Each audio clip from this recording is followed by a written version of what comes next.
When a bone breaks badly, a cast alone may not be enough to hold it in place. Fracture fixation surgery repositions broken bone pieces and holds them steady with metal plates, screws, rods, or pins. Doctors usually consider surgery when fragments are displaced, unstable, involve a joint, or when bone breaks through the skin. The most common approach is internal fixation, where plates, screws, or long rods sit under the skin, against or inside the bone.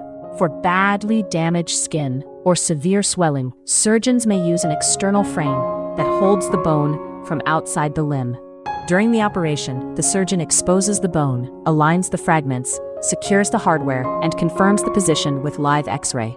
Anesthesia can be general, keeping you fully asleep, or regional, numbing just the limb with a nerve block or spinal injection. Hospital stays range from one night for simple wrist fixations to several days for major hip, pelvic, or femur surgeries. Recovery unfolds over months. Early weeks focus on swelling and gentle movement. Strength and full function return gradually. Physiotherapy is central. It prevents stiffness, rebuilds strength, and retrains balance so the limb regains useful function.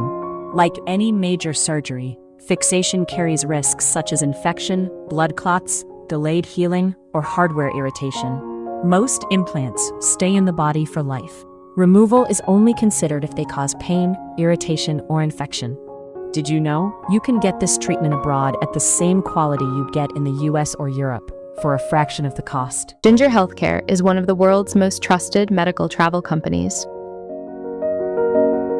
It helps patients to find safe and affordable care in India, Thailand, Turkey, Singapore, Dubai, Malaysia, and more. Visit ginger.healthcare or check the description for details.